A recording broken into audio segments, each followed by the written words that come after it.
आदाब नाज़रीन, इस वक्त की खास खबरों में इस्तकबाल है आपका। वज़ीर दाखिला अमित शाह ने कहा है कि NPR के अदद-ओ-शुमार का NRC से कोई ताल्लुक नहीं है और इसमें किसी तरह के दस्तावेज़ात का मुतालबा नहीं किया जाएगा।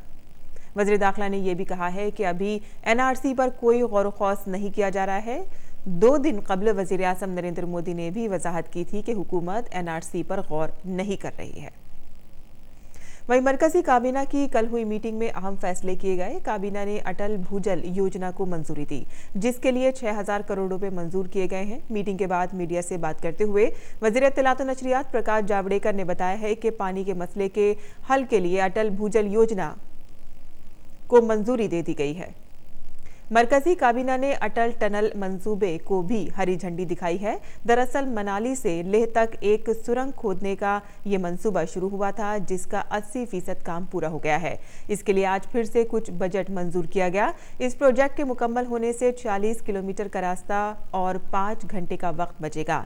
ये सुरंग 8.8 किलोमीटर तवील दुनिया की सबसे बड़ी सुरंग में से एक होगी। मरकजी काबीना ने कौमी आबादी रजिस्टर को अपडेट करने को भी मंजूरी दे दी है। इसके तहत मुल्क भर के शहरियों का डेटाबेस तैयार किया जाएगा। हालांकि ये शहरियत का सबूत नहीं होगा। इसका इस्तेमाल हुकूमत अपने मंसूबों को नाफिज करने के लिए करती है। मरकजी काबीना की सिक्योरिटी कमेटी की मीटिंग में चीफ ऑफ डिफेंस स्टाफ का ओहदा तश्कील देने को भी मंजूरी दी गई है। और मगरबी बंगाल के गवर्नर जगदीप धनखड़ को तलबा ने जादवपुर यूनिवर्सिटी की तकसीम असनाद तकरीब में जाने से रोक दिया। इस मौके पर उन्होंने कहा है कि यहाँ कानून की हुक्मरानी का जवाल आ गया है। उन्होंने रियासती हुकूमत पर तालीम को कैद करने का इल्ज़ाम आयद किया। और 15 दिसंबर को अलीगढ़ मुस्लिम यूनिवर्सिटी में हुजूम के जरिए बाब सैयद को तोड़ने का CCTV फुटेज सामने आया है, जिसमें AMU के अंदर से हुजूम गेट को तोड़कर बाहर आता हुआ नजर आ रहा है। वहीं गेट के बाहर AMU की प्रोक्टोरियल टीम और हिफाजती एहलकार उन्हें रोकने की कोशिश कर रहे हैं। 15 दिसंबर को AMU कैंपस के तलबा के साथ हुजूम के जरिए CAA की मुखालिफत में मुजाहिरे के पेश नज़र एहतियातन गेट को बंद किया गया था। उस वक्त का ये वीडियो सामने आया है। और मैंगलोर में भी शरीयत कानून के खिलाफ 19 दिसंबर को हुए एहतजाजी मुजाहिरे के दौरान तशद्दुद की CCTV तस्वीरें सामने आई हैं। इन तस्वीरों से साफ पता चलता है कि शरपसंद पूरी तरह से तैयार थे और वो हथियार बंद थे। शरपसंदों ने पहले पुलिस पर हमला किया, जिसके बाद जवाब में पुलिस को फायरिंग करनी पड़ी। शरपसंदों ने बच्चों और खवातीन पर भी पत्थर बरसाए, जो अफसोसनाक है।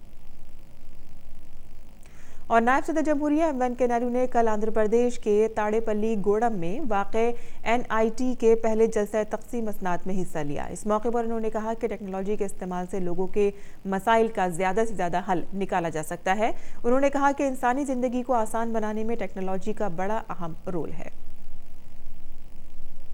और आज पूरे मुल्क में क्रिसमस का त्यौहार मनाया जा रहा है। गोवा की राजधानी पणजी में भी क्रिसमस की धूम है। क्रिसमस के मौके पर रंग बिरंगी रोशनियों से शहर को सजाया गया है। बच्चों में सेंटा क्लॉज की ड्रेस से मुतालिक बेहद जोशो खरोश है, तो वहीं नौजवानों में सेंटा की टोपी से मुतालिक तमाम दुकानें क्रिसमस की ट्री और ग्रीटिंग कार्ड्स, सेंटा क्लॉज की टोपी, लिबास, स्टार्स, रंग बिरंगी लाइटों से सजे हुए हैं।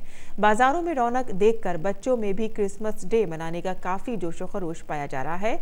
लोग तमाम तरह की तैयारियों में मसरूफ़ हैं।